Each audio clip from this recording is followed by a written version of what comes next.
মুক্তা সারোয়ার্স কিচেনে আপনাদের সবাইকে ওয়েলকাম জানাচ্ছি।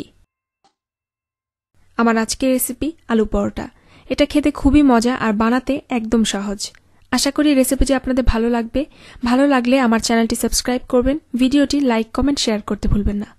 দেখে নিন কিভাবে আলু পরোটা বানাতে হয়।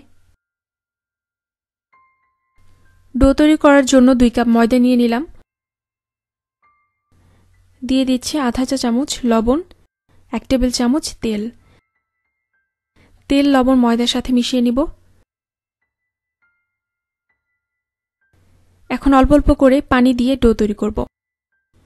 এখানে আমি নরমাল ঠান্ডা পানি দিয়ে ডো তৈরি করে নিচ্ছি। ডোটা আমি নরমাল পরোটার মতো করেই নরম করে তৈরি করেছি। ডো শক্ত হলে পরোটা ভালো হবে না, তাই এরকম নরম করেই ডো বানাতে হবে।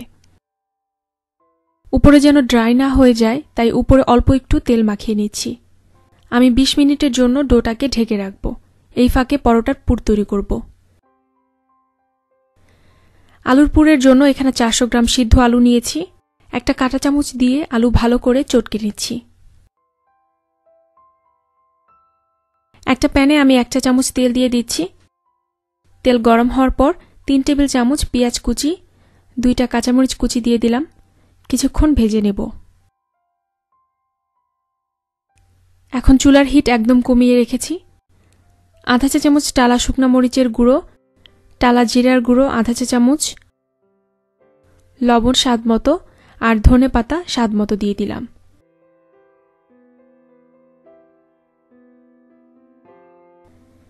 একটু নেড়ে আলু দিয়ে দিচ্ছি, মিশিয়ে নিব ভালো করে। 2-3 মিনিট নেড়ে চেড়ে নামিয়ে নিচ্ছি। এখন পুরটা ঠান্ডা করে নিব। 20 মিনিট ডো ঢেকে রেখেছিলাম। আলুর পুরকে সমান 6 ভাগ করে গোল করে রেখেছি, আর ডোটাকেও 6 ভাগ করে নিয়েছি। এভাবে সবগুলো গোল করে নিব।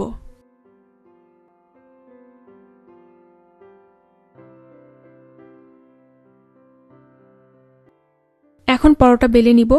প্রথমে শুকনা ময়দায় মাখিয়ে ছোট একটা রুটি বেলে নিচ্ছি।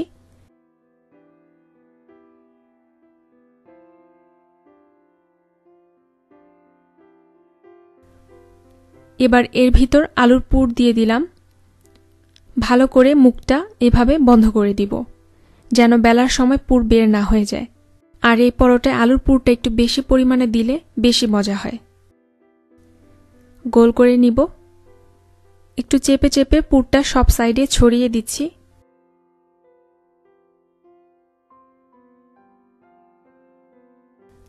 আবার একটু শুকনা ময়দায় মাখিয়ে নিলাম। খুব হালকা করে বেলে নিব। ডোটা একটু নরম করে তৈরি করেছি, তাই পুরটা বের হয়ে যাচ্ছে না। ডো শক্ত হলে বেলতে অনেক কষ্ট হবে আর পুরটাও বের হয়ে যাবে।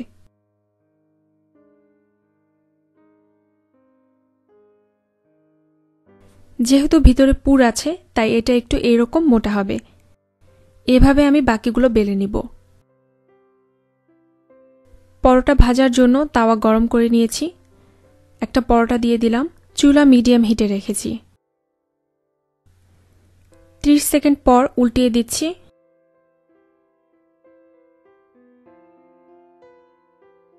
আবার 30 সেকেন্ড পর উল্টিয়ে দিব। এবার এই সাইডে 1 চামচ তেল দিয়ে দিচ্ছি। আপনারা চাইলে ঘি দিয়েও ভাজতে পারেন। আবার উল্টিয়ে দিলাম।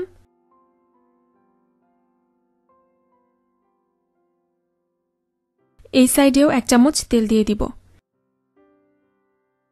দেখতে পাচ্ছেন কি সুন্দর করে ফুলে উঠেছে। এভাবে কয়েকবার উল্টিয়ে পাল্টিয়ে চেপে চেপে ভেজে নিব। একটু সময় নিয়ে ভাজলে পরোটা ক্রিস্পি হবে। আমি ব্রাউন করে ভেজে নিয়েছি। বাকিগুলো এভাবে ভেজে নিব।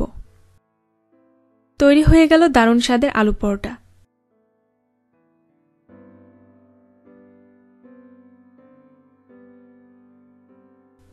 একটা পরোটা কেটে দেখাচ্ছি। দেখতে পাচ্ছেন ভিতরে কত সুন্দর হয়েছে। মাংস কিংবা আচার অথবা চাটনির সাথে গরম গরম পরিবেশন করতে পারেন মজাদার আলু পরোটা। ভালো থাকবেন সবাই। আল্লাহ হাফেজ।